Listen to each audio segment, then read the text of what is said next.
Being aggrieved, the appellant SSC preferred an appeal before the Commissioner of Income Tax. The Commissioner of Income Tax, void order dated 4/4/1988, partly allowed the appeal. The appellant SSC and the respondent Income Tax Department, feeling aggrieved against the order of the Commissioner of Income Tax, filed two separate appeals before the Income Tax Appellate Tribunal. The tribunal, by order dated 19/8/1993, without going into the merits of the case, set aside the assessment order and remanded the file back to the assessing officer to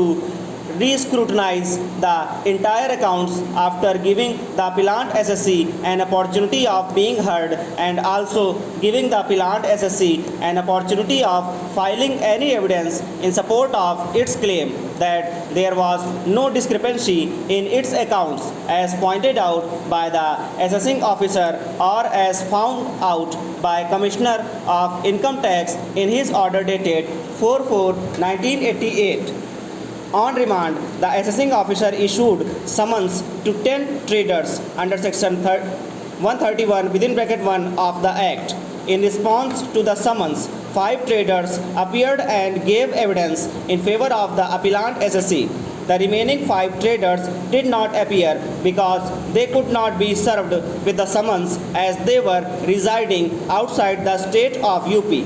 The assessing authority has drawn adverse inference against the claim of the appellant SSC and assessed rupees 2,30,704 as total income for the assessment year 1984-85,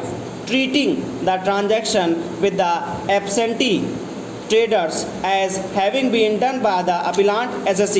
in the capacity of trader and not as a commission agent.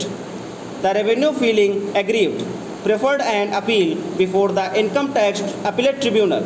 The tribunal, by its order dated 15/1/2004, allowed the appeal and held that the appellant SSC has failed to produce any evidence that the transactions in question were not conducted by the appellant SSC as Vyapari, but the transactions were conducted on commission basis. Being aggrieved against the said order, the appellant SSC filed income tax appeal before the High Court.